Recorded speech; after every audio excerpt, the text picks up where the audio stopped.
రోమాపత్రిక 8వ అధ్యాయం 36.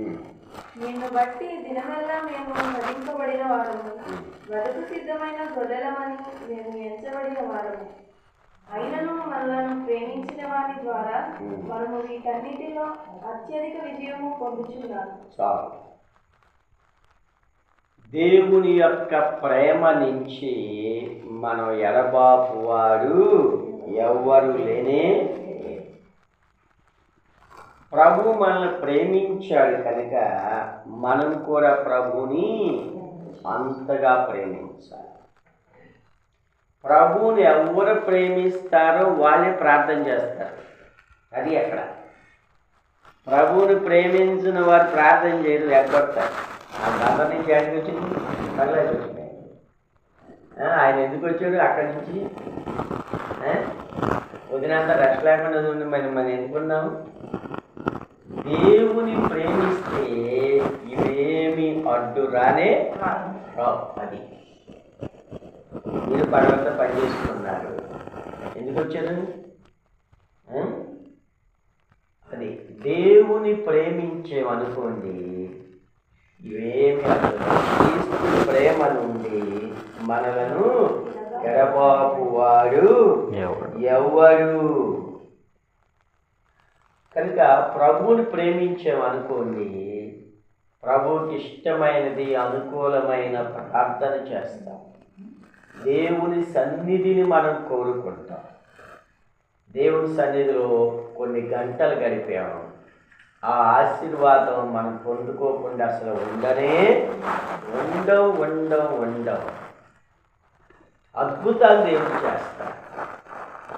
నేను చెప్పాలంటే ఎన్నో చెప్తాను. నేను అసలు మహత్కార్యాలు దేవుడు చేస్తాడు. అర్థమైందా? ఏమన్నారు? శ్రమ అయినను, మొత్తం అక్కడ 7 ఉన్నాయి. శ్రమ అయినా దేవుని మనం ప్రేమిస్తాం, బాధ అయినా దేవుని మనం ప్రేమిస్తాం, హింస అయినా దేవుని ప్రేమించి మనం ప్రార్థన చేస్తాం. అంటే శ్రమల్లో దేవుని ప్రేమిస్తూ ప్రార్థన చేస్తాం, బాధల్లో ఆ బాధల గురించి ప్రభుని ప్రేమిస్తూ ప్రార్థన చేస్తాం, హింసల్లో దేవుని ప్రేమిస్తూ మనం ప్రార్థన చేస్తాం, కరువులో మనం దేవుని ప్రేమిస్తూ ప్రార్థన, వస్త్రహీనతలో దేవుని ప్రేమిస్తూ మనం, ఉపద్రవములైనను ఖడ్గమునైనను దేవుని ప్రేమిస్తూ ప్రార్థన. అసలు మనకి అసలు ఉండయా ఈ బాధలు? శ్రమలు వస్తే ఉంటే, బాధ ఉండదు ఉంటే, హింస ఏం లేదు, తర్వాత ఏం లేవు. ఇవన్నీ పౌలు గారు అనుభవించేసారు.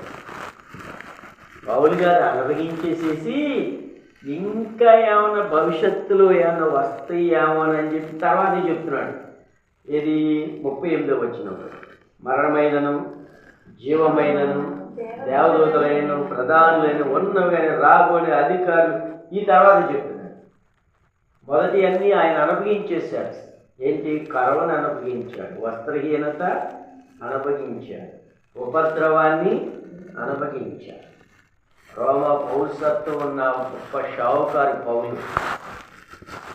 ఆయనకి రోమాలో పెద్ద పెద్ద ఆఫీసర్లు అందరూ ఆయనకి తెలుసు. ఆ పేరు ప్రఖ్యాతులు కొన్ని విషయాలు దేవుడు ఉపయోగించుకుని కాపాడుతాడు. అలాంటి ఆయన అవన్నీ అనుభవించి ఆయన ప్రార్థన మానలా, దేవుని ప్రేమను మానలా. అయితే ఏంటి అక్కడ 37వ వచనం చూడండి. అయినను మనలను ప్రేమించిన క్రీస్తు ప్రభు ద్వారా, అబ్బా ఏంటి? మన శ్రమల్లో విజయం, బాధల్లో విజయం, మనకున్న కష్టాల్లో విజయం, అనారోగ్యంలో విజయం. ఇంకేంటిగా మనం ఎన్నైనా పొడిగించుకోవచ్చు.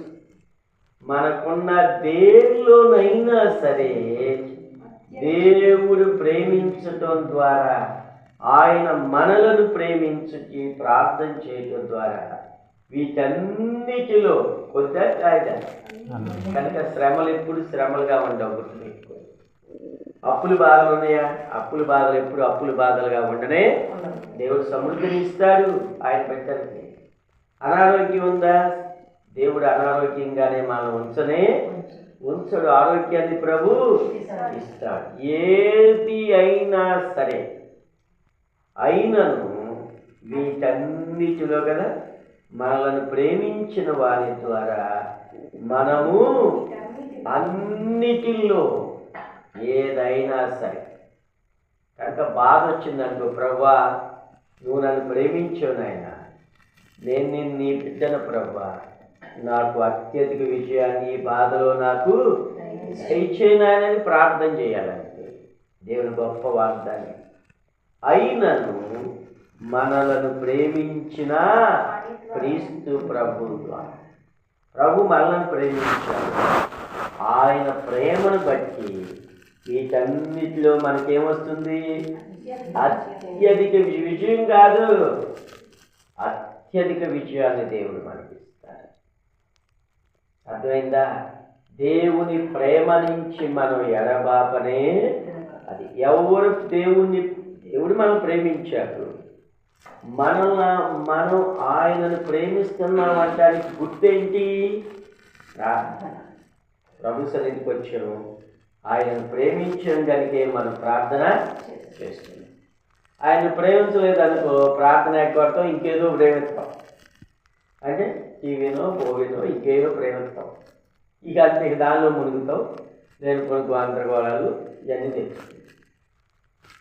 ప్రభువుని ప్రేమించామంటే ఆయన సన్నిధిని ప్రేమిస్తాం, ఆయన ఆరాధనను ప్రేమిస్తాం, ఆయన సహవాసాన్ని ప్రేమిస్తాం.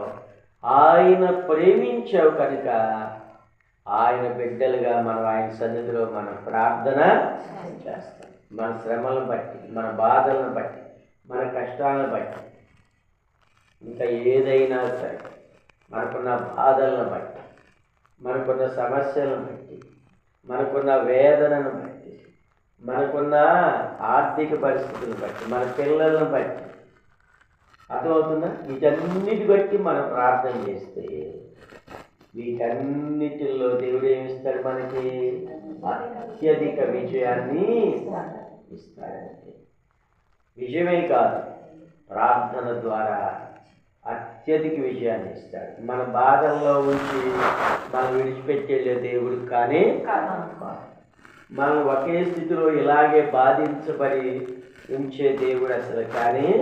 మీరు చూడండి, బైబిల్లో అంతేకాదు దేవుని బిడ్డల్లో ఎప్పుడు కూడా ఎవరిని ఇలా బాధల్లో ఉంచిన దేవుడు అసలు కానీ కాదు. గుర్తుపెట్టుకోండి, ఎవరికైనా సరే దేవుని బైబిల్లోనూ అలాగే ఉంది.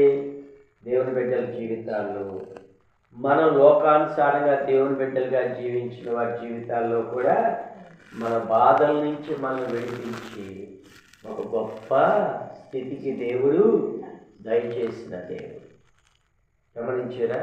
కనుక మనల్ని అదే బాధల్లో ఉంచే దేవుడు అసలు కానీ కాదు. అన్నిటిలో మనకి అత్యధిక విజయాన్ని ప్రభు అనుగ్రహిస్తాడు.